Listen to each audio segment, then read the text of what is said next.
Welcome to Vaishnavi online HPEd classes. आज हम non medical दिसंबर 2022 का पेपर डिस्कस करने जा रहे हैं, उसका मैथमेटिक्स डिस्कस करेंगे। तो पहला क्वेश्चन आया है, what is the second order derivative of log x। log x का second order derivative, second order derivative का मतलब होता है कि दो बार डेरिवेटिव लेना है। तो सबसे पहले आपको log x का डेरिवेटिव पता होना चाहिए। जो log x का डेरिवेटिव पता होना चाहिए, log x का जो डेरिवेटिव होता है वो क्या होता है, 1/x।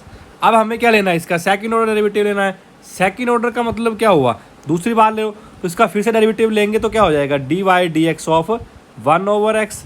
तो इसका मतलब क्या हो गया, dy/dx किसका लेना है आपने, x की पावर -1 हो गया।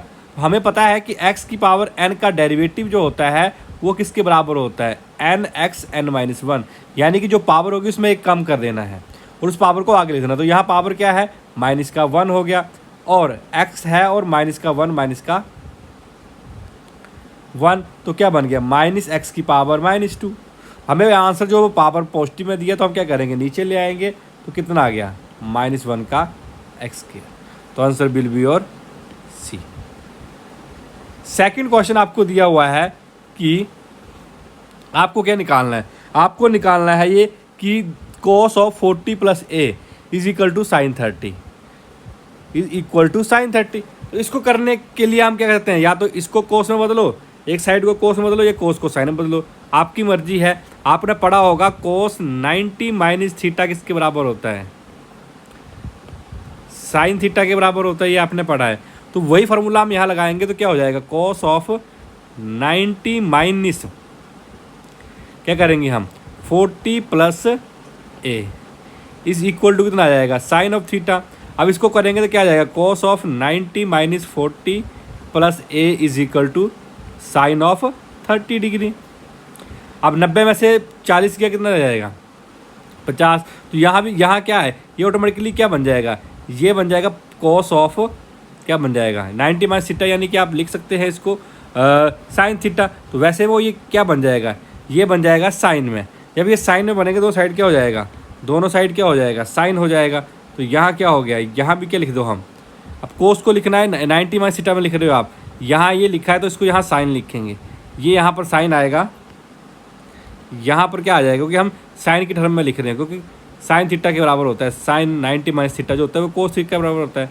तो यहाँ भी आ गया साइन, अब दोनों बराबर हो गए, यहाँ भी साइन हो गया, साइन हो गया, तो किसके बराबर हो गया, 90 - 40 -a, क्योंकि यहाँ भी कॉमन लिया तो यहाँ -a हो गया, इज इक्वल टू 30। तो कितना रह गया, 50 - a इज इक्वल टू 30।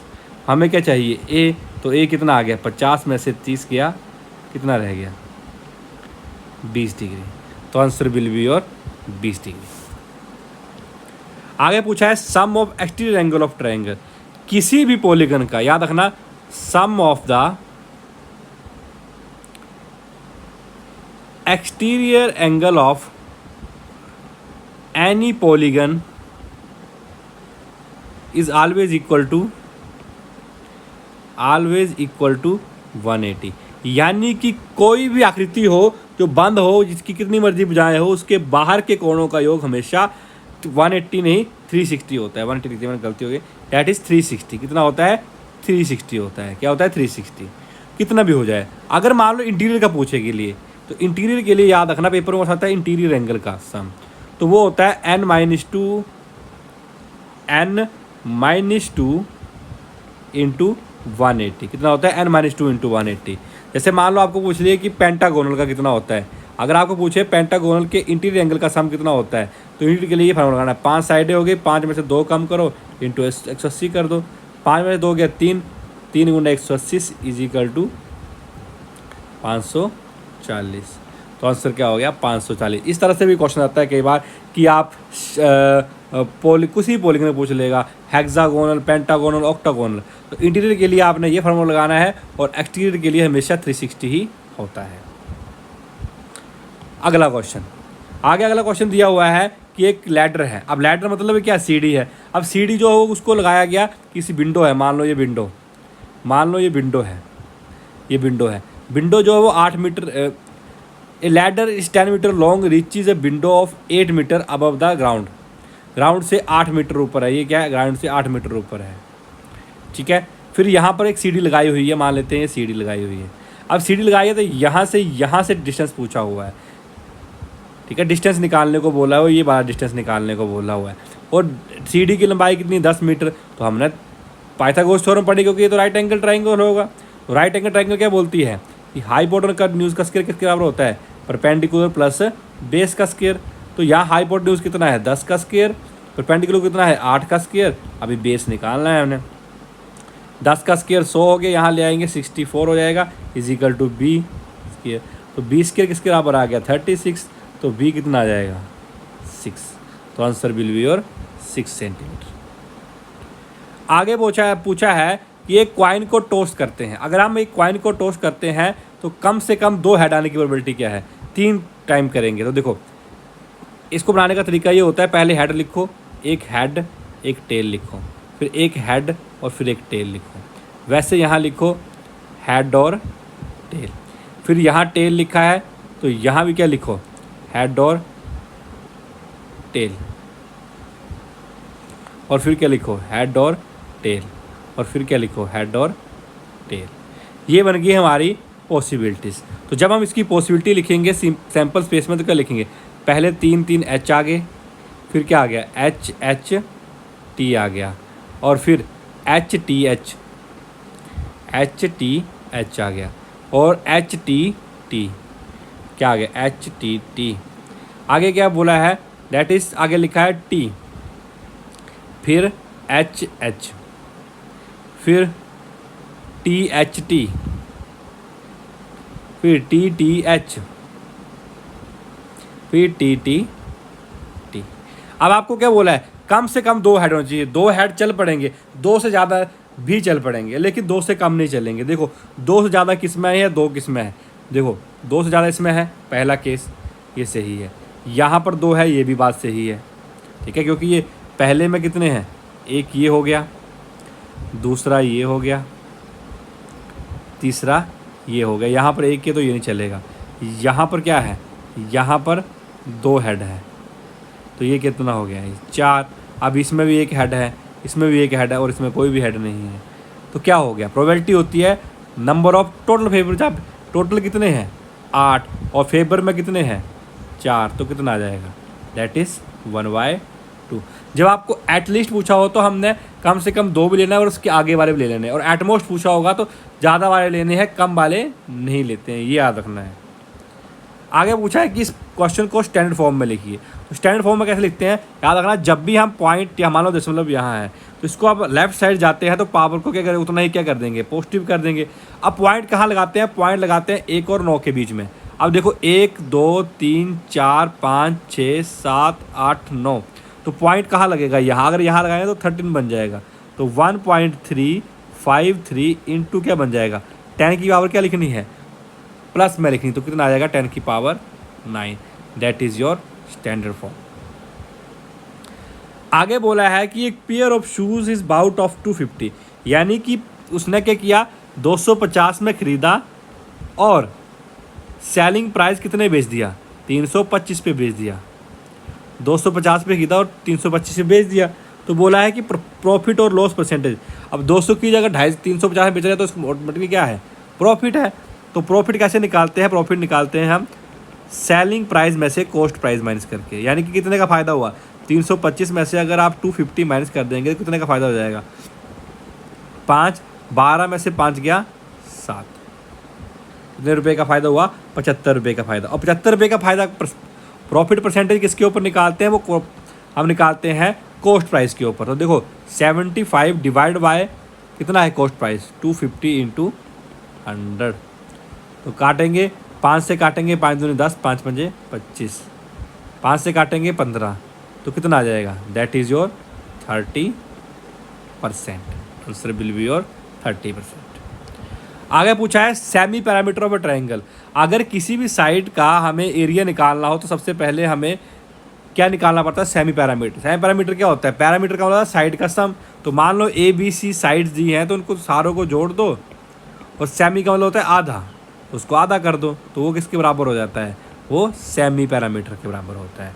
अगर आपको पेपर में पूछ ले हीरोन्स फार्मूला, क्योंकि ये हीरोन्स फार्मूले में यूज़ होता है, तो हीरोन्स फार्मूला क्या होता है, यहाँ से भी क्वेश्चन आता है, तो वो होता है under the root S into S minus A S minus B and S minus C.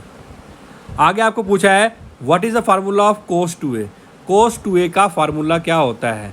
Cos two A का जो फार्मूला होता है वो होता है कोस स्क्वायर ए माइनस साइन स्क्वायर ए। क्या होता है? कोस स्क्वायर ए कोस स्क्वायर ए माइनस साइन स्क्वायर ए। क्या होता है?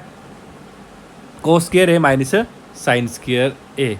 और इसी के साथ और भी फार्मूला, तीनों फार्मूला लिख लीजिए। क्या होता है अगली बार ऐसा आ जाए तो अगली बार 1 माइनस 2 साइन स्क्वायर ए के बराबर भी होता है या 2 कोस स्क्वायर ए माइनस 1 भी होता है।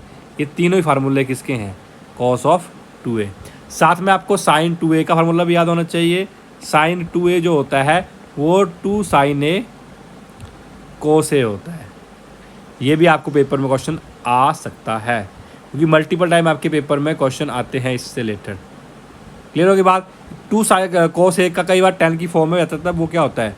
ये भी इसी का फार्मूला है, साइन 2a का ही, divide by 1 plus tan square A. ये सारे किसके फार्मूले हैं? ये साइन 2a का है और ये कोस का है और ये साइन का है। ये आपको पेपर में आने के चांसेस होते हैं, कई बार आ जाते हैं। अगला क्वेश्चन आगे आपको पूछा है कि derivative of sine x. Sine का डेरिवेटिव लेना है आपने। साइन एक्स का डेरिवेटिव लेना, तो साइन एक्स का जो डेरिवेटिव होता है d y of d x of sine किसके बराबर होता है? साइन का डेरिवेटिव होता है कोस एक्स। क्या होता है? Cos x. अब कोस एक्स तो होता है, लेकिन कहाँ पर चेक करना है हमने? At x is equal to 0। तो कोस 0 पे वैल्यू कितनी होती है? कोस 0 पे जो होता है वो वैल्यू होती है, कोस 0 जो होता है वो 1 होता है। तो आंसर विल बी और 1। आगे क्वेश्चन पूछा है वॉल्यूम ऑफ स्फीयर। स्फीयर का जो वॉल्यूम होता है, इससे फार्मूला ले लेते हैं। वॉल्यूम ऑफ स्फीयर वो होता है 4y pi r 3 pi r cube. अगर आपको एरिया ऑफ स्फीयर पूछे तो वो होता है 4 पाई आर स्क्वायर। अगर आपको पूछे वॉल्यूम ऑफ हेमिस्फीयर तो वो होता है 2/3 पाई आर क्यूब। और अगर एरिया ऑफ हेमिस्फीयर पूछे तो वो होता है 2 पाई आर क्यूब। होता है 2 पाई आर स्क्वायर। ये भी पूछ लेता है आपको। कई बार ऐसे ये पूछा है पाई आर स्क्वायर एच। तो पाई आर स्क्वायर किसका होता है यही पता होना चाहिए, क्योंकि पाई आर स्क्वायर एच, ये दोनों सेम ही लग गए थे। वैसे 1/3 होना चाहिए था।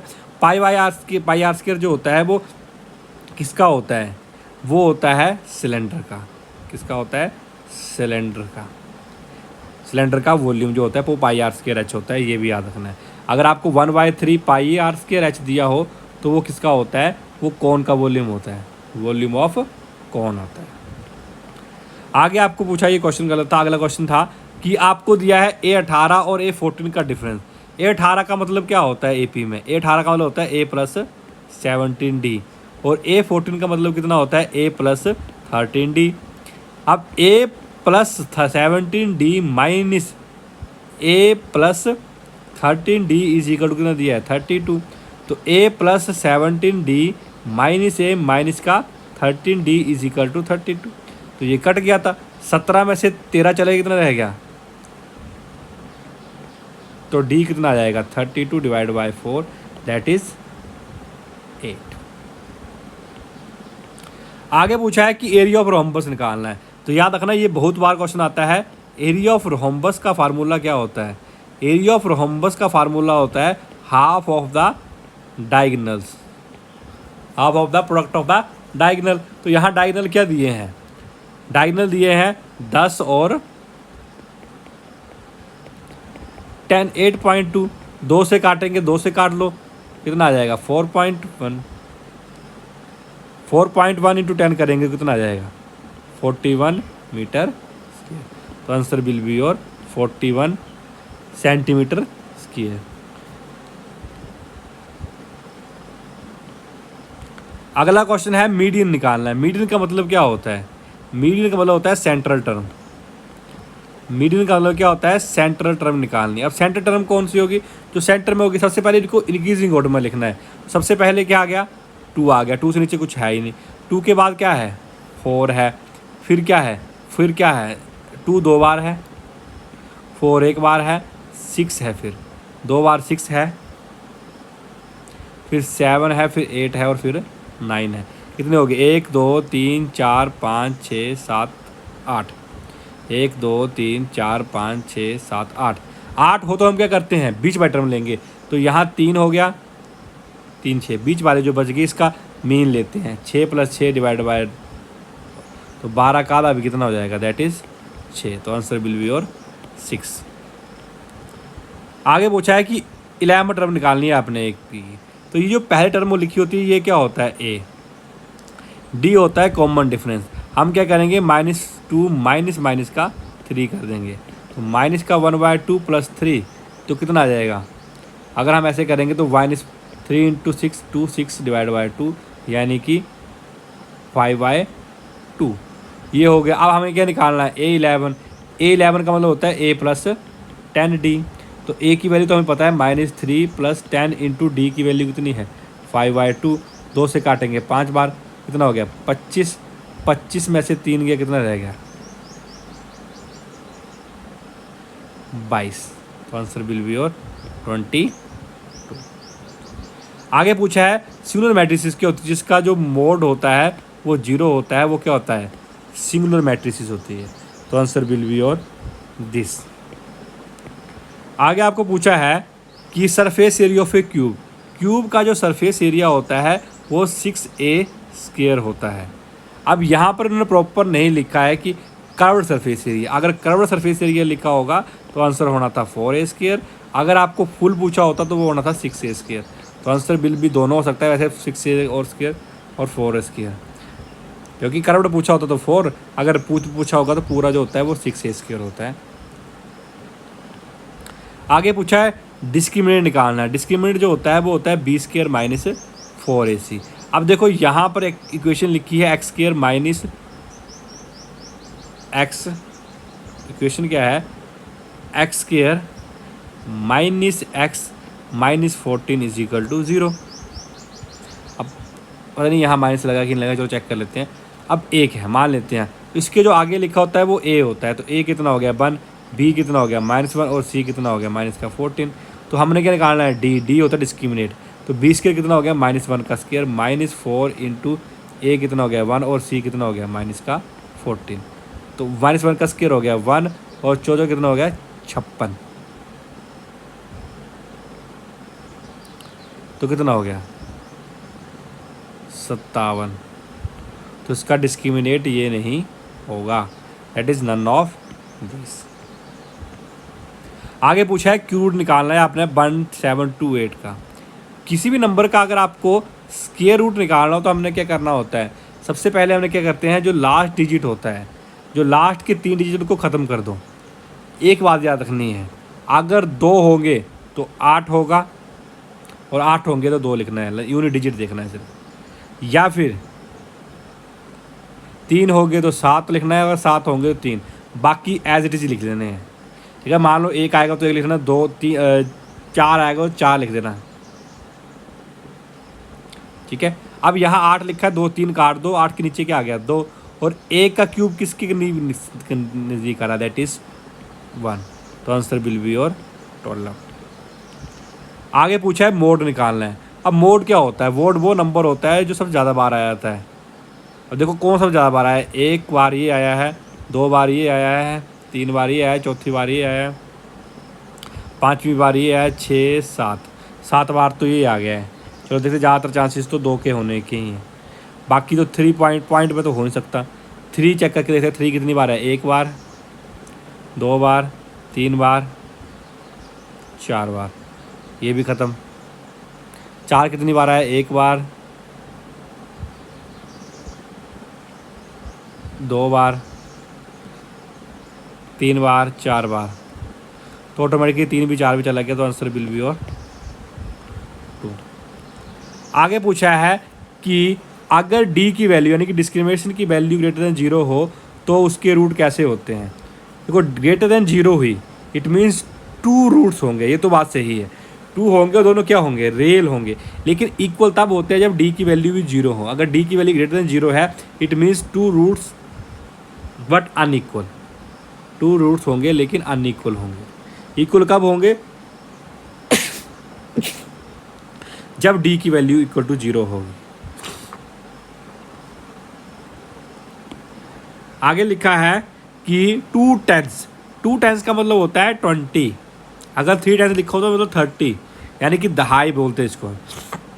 2 टेंस का मतलब होता है दशमलव में, तो इसका मतलब होगा 0.2, तो इसको हम जोड़ेंगे तो ना जाएगा 20.2, दैट इज योर आंसर। आगे पूछा है एंटी डेरिवेटिव। एंटी डेरिवेटिव का मतलब होता है इंटीग्रेशन, तो integration of sine of 3x क्या होगी, dx। तो साइन की जो इंटीग्रेशन होती है वो होती है माइनस ऑफ cos x, तो cos x होता है लेकिन नीचे क्या आता है, जो बचा होता है उसका डेरिवेटिव, तो 3x का डेरिवेटिव क्या आ जाएगा 3, तो answer will be your minus of cos x divided by 3। आगे पूछा है कि 2 straight line are perpendicular to each other then which is true, तो उनका जो क्या होता है m1 is equal to minus of 1/m2 के बराबर होता है, या फिर हम ऐसे मान लें कि m1 m2 is equal to -1, एक ही बात होती है, इससे भी लिखा होता है कई बार बुक्स। फिर की बात, thank you for watching this video. If you like this video, subscribe our channel. Thank you.